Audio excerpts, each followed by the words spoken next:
सभी मित्रों को प्रेम प्रणाम नमस्कार। कल एक प्रकृति की तस्वीर या छोटी सी वीडियो डाली थी मैंने पार्क की। और जब वीडियो डाली तो सोचा कि कुछ लिख भी दिया जाए, तो बस उसी वक्त वो कविता बन गई। वो मैंने पोस्ट कर दी तो कई मित्रों के कमेंट आए, पसंद की ही लोगों ने, मित्रों ने। सुल्तान सिंह जी जो हमारे फेसबुक के बड़े मित्र हैं, प्यारे, वो कुछ कमेंट करते रहते हैं। उन्होंने ज़रा बहुत ही तारीफ़ कर दी, उसकी प्रशंसा, और कहा है कि स्वामी जी ये तो बिल्कुल एकदम ताज़ी नई चिट्ठी है, कृपया इसे पढ़कर सुनाइए।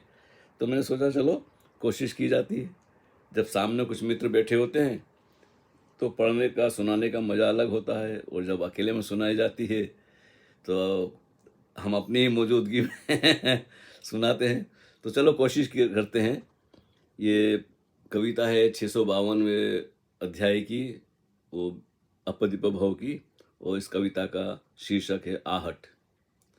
सवेरे सूरज प्रकट होने से पहले इस धुंधलके में कहीं दूर दूर तक रोशनी के लिए मेरी नज़र घूमती है, इस उम्मीद पर कि अब थोड़ी ही देर में सूरज निकलने वाला है।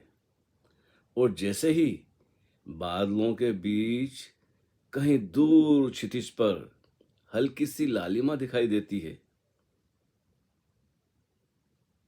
कुछ पेड़ों से पंछियों के पंखों की फड़फड़ाहट के साथ चिड़ियों की चहक सुनाई देती है। वहां की सनसनाहट की चुप्पी को तोड़कर वहां की सनसनाहट की चुप्पी को तोड़कर उस धुंधलके में खोए हुए पेड़ पौधों की शाखाओं के बीच से सूरज की किरणें चमचमाती हुई झांकने लगती है। सूनी पगडंडियों पर धूप छांव की श्वेत शाम परछाइयों की अनोखी छटाओं से धरती का रूप और सौंदर्य भी निखरने लगता है। ये दृश्य ऐसा है, जब देखते हैं तो भाव विभोर हो जाता है। सारे रंग और जो जीवंत दृश्य होता है खो जाते हैं, एक तरह से हम एक साथ एक तादाद में हो जाता है उनसे। तो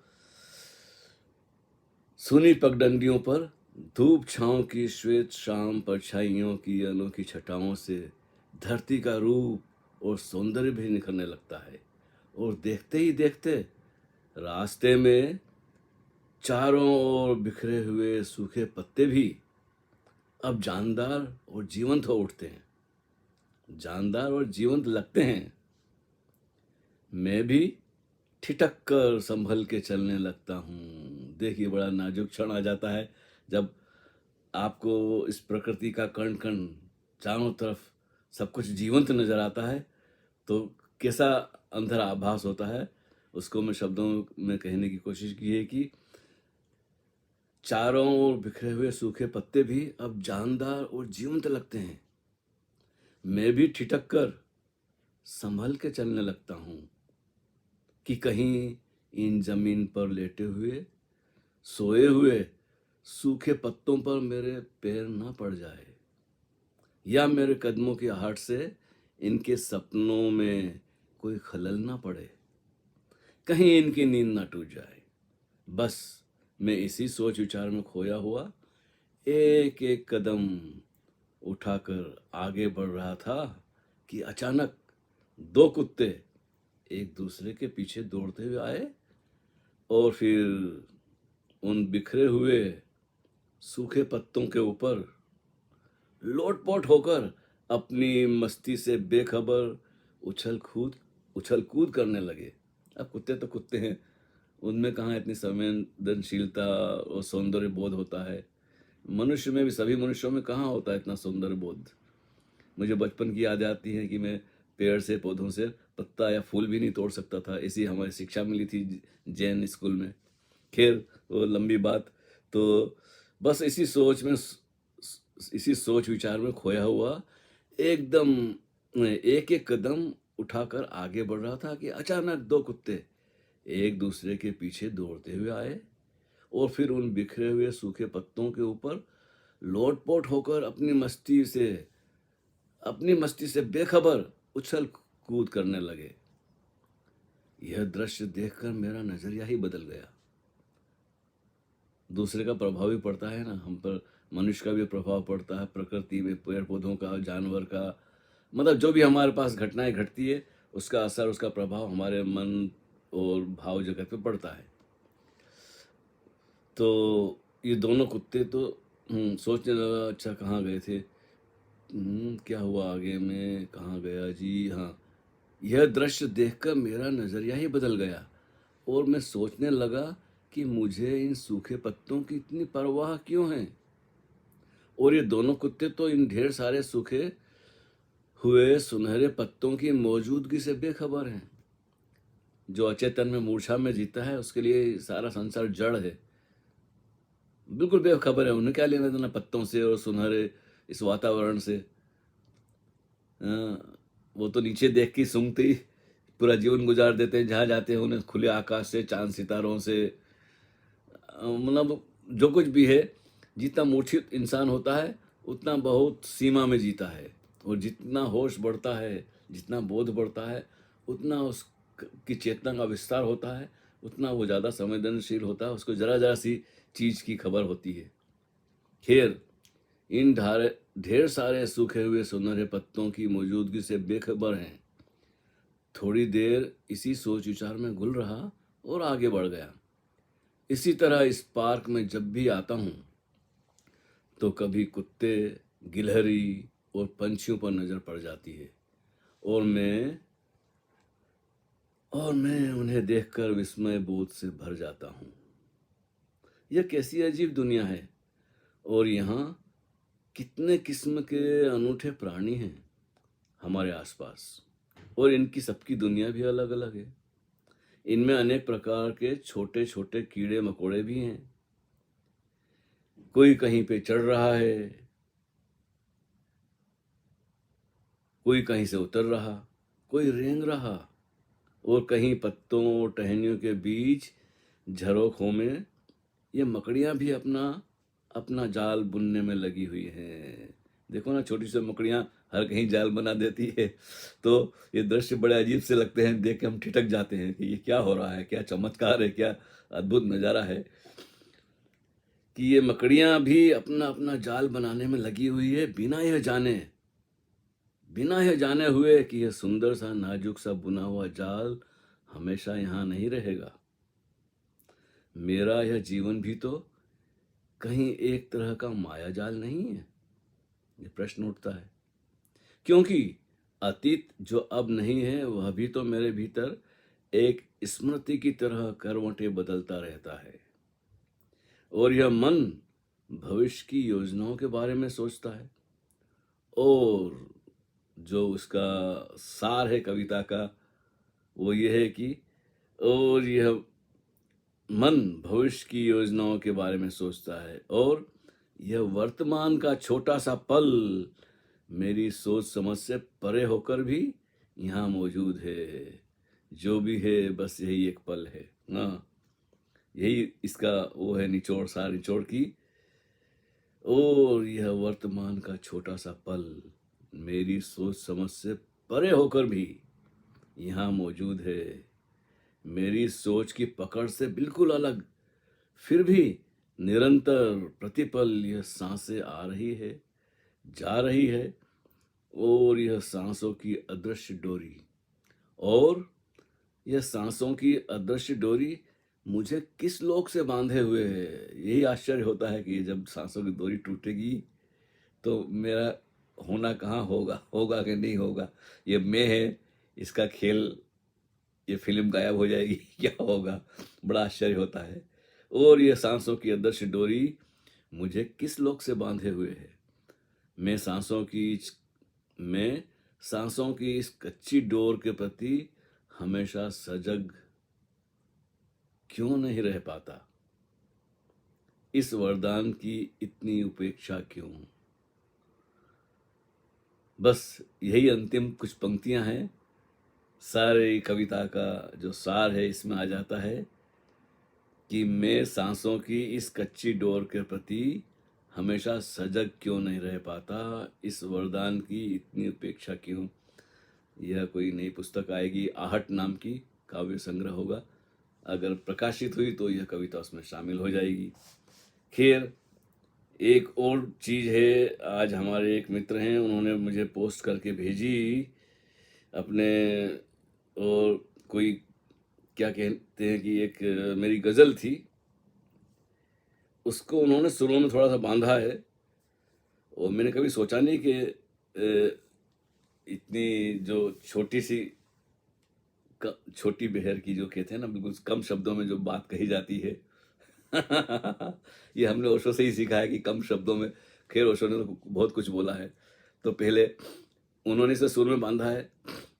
अच्छा लगा, उन्होंने किसी बड़े मशहूर गीत की धुन पर इसे गाया है, तो मैं कोशिश करता हूँ।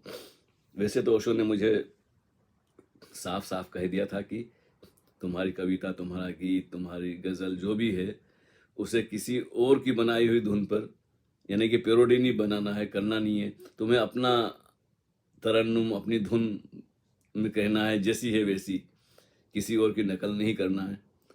तो बस वहाँ उस वक्त बड़ा चोट तो लगी थी अहंकार को मुझे कि ये इन्होंने क्या कह दिया, मैं तो नकल करने में लगा हुआ था। तब से वो बात आई गई हो गई। खैर, अब आपको ये गज़ल सुना देते हैं जैसा उन्होंने धुन पे बनाया है ना। जो भी सीखा है सब भुलाना है। कुछ याद आया?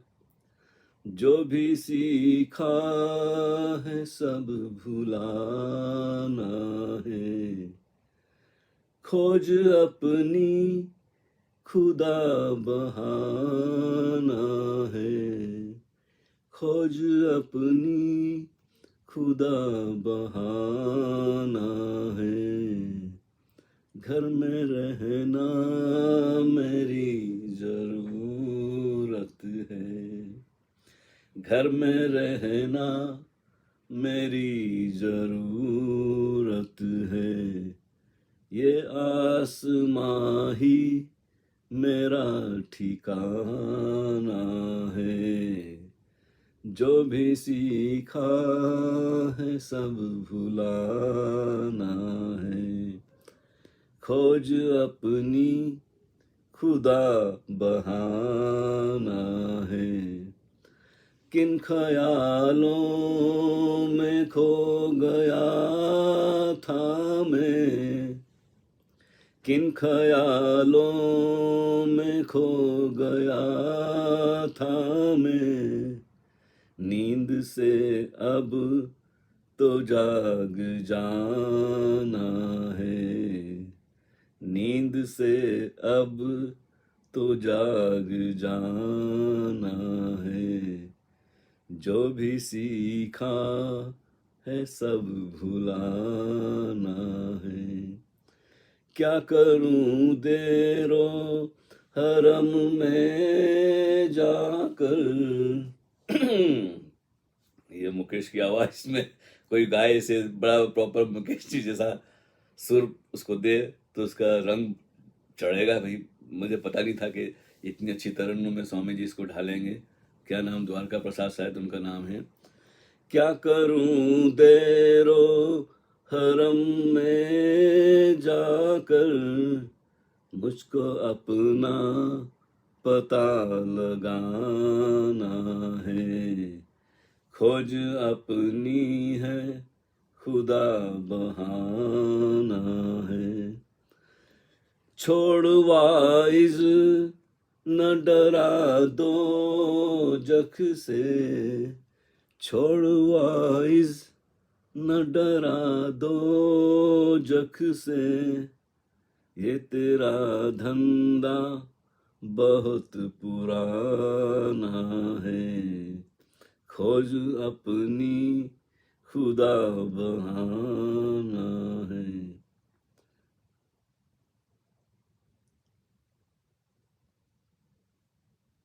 सब छूट ही जाएंगे रास्ते में यहाँ, ये सब छूट ही जाएंगे रास्ते में यहाँ सबके सब छूट ही जाएंगे, रास्ते में यहाँ साथ किसका तुझे निभाना है, साथ किसका तुझे निभाना है।